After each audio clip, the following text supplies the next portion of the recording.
You just got a raise. 10,000 more a year. You earned it.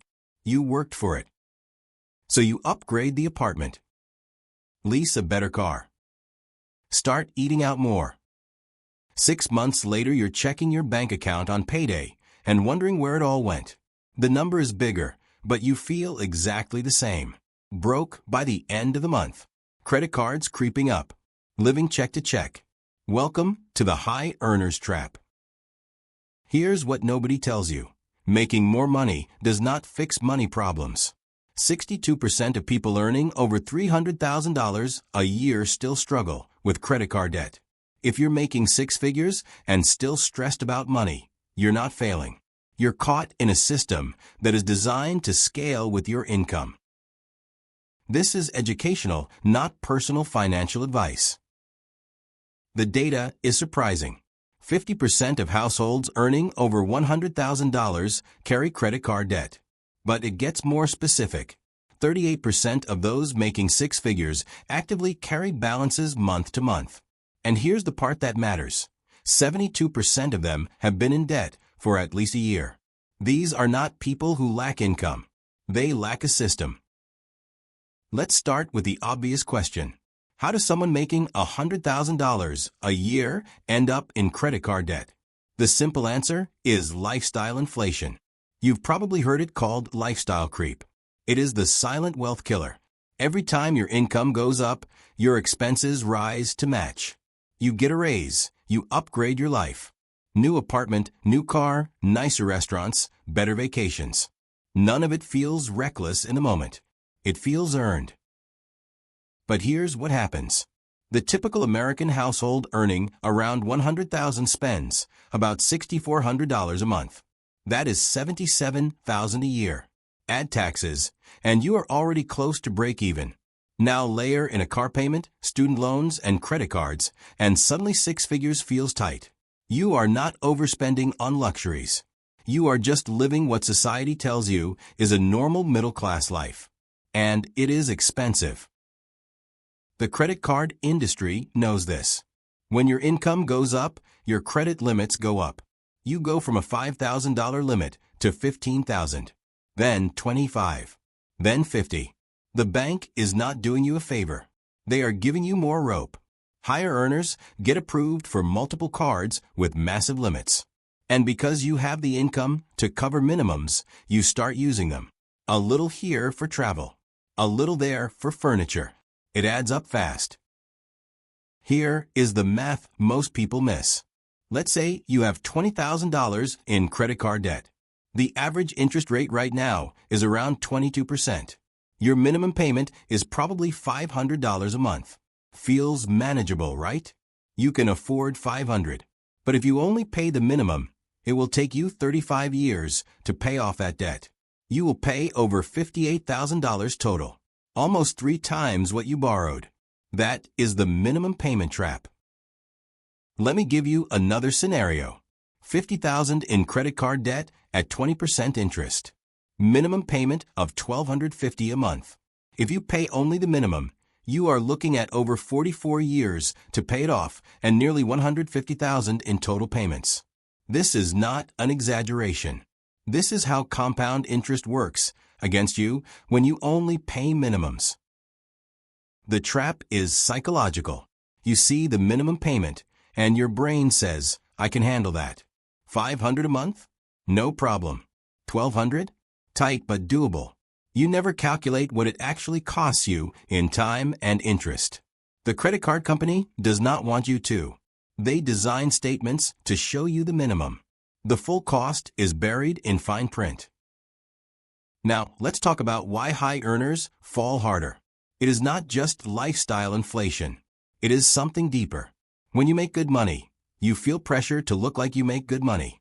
Your coworkers lease luxury cars. Your neighbors renovate their kitchens. Your friends post vacation photos from Europe. You are not trying to keep up with strangers. You are trying to keep up with your peer group. And your peer group has money. Or, at least they look like they do. This is where credit cards become the enabler. You can afford the monthly payment, so you justify the purchase. Need a new suit for work? Put it on the card. Weekend trip? Card. Furniture? Card. Every purchase feels small in isolation, but they stack. And because you have the income, you keep getting approved. The limit keeps rising. And before you know it, you are carrying 20, 30, 50,000 in credit card debt, even though you make six figures. Here is another factor people miss. High earners often have higher fixed costs that are harder to cut. If you are making $40,000 a year, you are probably renting a modest place and driving an older car.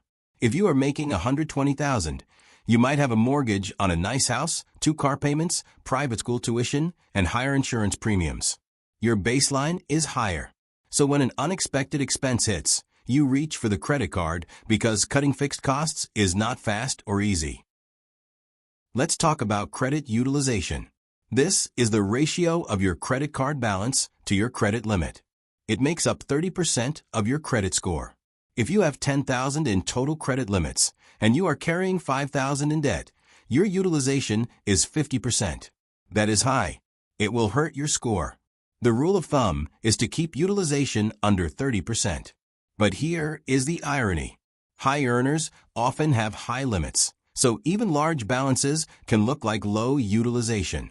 You could have $30,000 in debt, but $100,000 in total limits, and your utilization looks fine at 30%. Your credit score stays decent, which makes it easier to keep borrowing. The system rewards you for staying in debt. Now, let's break this into a framework you can use. I call it the money ladder. Think of your financial life as a ladder with 5 rungs. Rung 1 is survival. You are covering rent, food, and minimums, but just barely. Rung 2 is stability. You have a small emergency fund, and you are not adding new debt. Rung 3 is momentum. You are actively paying down high-interest debt and building savings. Rung 4 is growth. Debt is gone or low interest only, and you are investing. Rung 5 is freedom. You have options. You can take risks. You can say no to bad opportunities. Most high earners are stuck between Rung 1 and Rung 2. They make enough to survive and even live comfortably, but they are not building momentum. Every dollar coming in is already assigned, paycheck to paycheck at 6 figures. The goal is to climb to Rung 3. That is where change happens. And the only way to get there is to break the minimum payment cycle. Here is how you do it. First, stop adding to the debt. This sounds obvious, but it is the hardest step.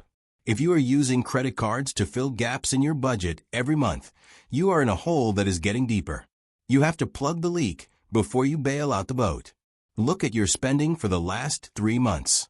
Find the categories where you are consistently overspending.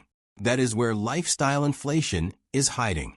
Cut or pause those until you have room to breathe. Second, list out every credit card balance, interest rate, and minimum payment. You need to see the full picture. Most people avoid this because it feels overwhelming. Do it anyway. Write it down. Total balance. Average interest rate. Total monthly minimums. This is your starting line.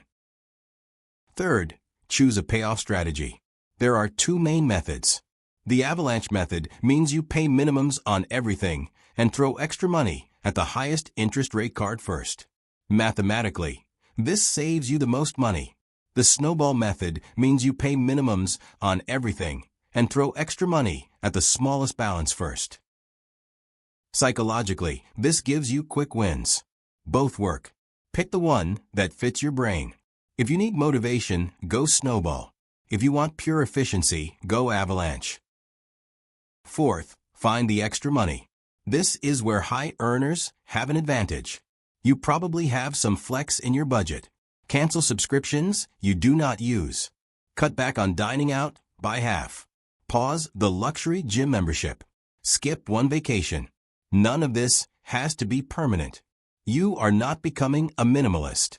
You are redirecting money for 6 to 12 months to get out of the hole.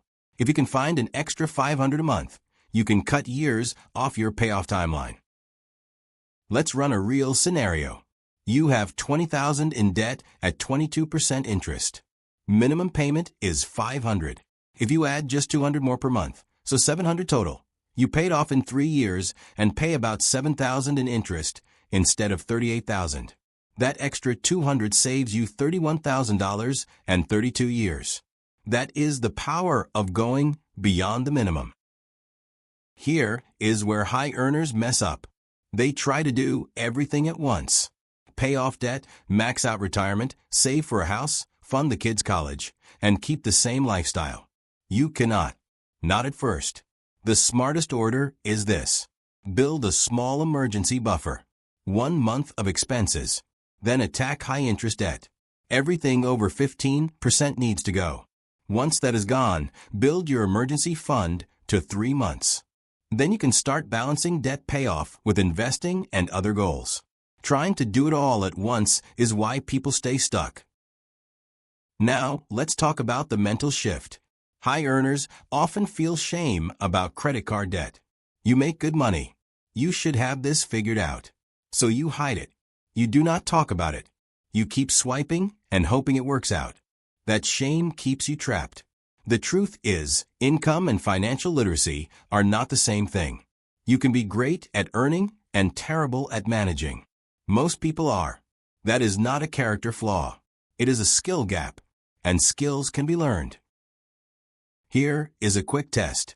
If you got a $10,000 raise tomorrow, what would you do with it? If your first thought is upgrade something, you are in the lifestyle inflation loop. If your first thought is pay off debt or save it, you have already made the mental shift. The goal is to break the automatic link between earning more and spending more. Every raise is a chance to widen the gap between income and expenses. That gap is where wealth is built. Let's talk about a 7-day challenge. Day 1.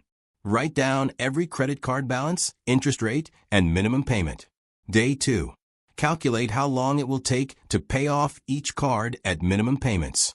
Use any online calculator. See the real timeline. Day 3. Identify one expense you can cut this month. Cancel it. Day 4. Redirect that money to your highest interest card. Set up the payment. Day 5. Track every dollar you spend for the day. All of it. You will be surprised where money leaks. Day 6. Find one more thing to cut or reduce. Day 7. Set up automatic payments above the minimum on your Target card. Even $50 extra matters. At the end of 7 days, you have clarity, a plan, and momentum. You are no longer passively paying minimums. You are actively attacking the debt. That mental shift is everything. Here is what changes once you break free. You stop making decisions based on monthly payments and start making them based on total cost. You stop buying things because you can afford the payment and start buying things because you can afford the thing. You stop feeling like your income owns you and start feeling like you own your income. That is the difference between rung 2 and rung 4 on the money ladder. One more thing. Credit card debt is not a moral failure. It is a financial tool that got misused. The system is designed to make it easy to get in and hard to get out. But you can get out. It just takes a plan, some discipline, and time. The average person who commits to a real payoff strategy gets out of credit card debt in 2 to 4 years. Not decades. 2 to 4 years. That is doable. If you are making 6 figures and still broke, the problem is not your income. The problem is the gap between what you earn and what you spend is too small or negative. Widen that gap, even by a few $100s a month. That gap is your financial oxygen. It lets you breathe. It lets you build. It lets you climb the ladder. Start today. Pull up your credit card statements. Write down the numbers. Pick your payoff method. Find the first expense to cut. In a year, you will look back and realize this was the moment everything shifted. Not because you earned more, because you decided to stop letting credit cards decide how you live.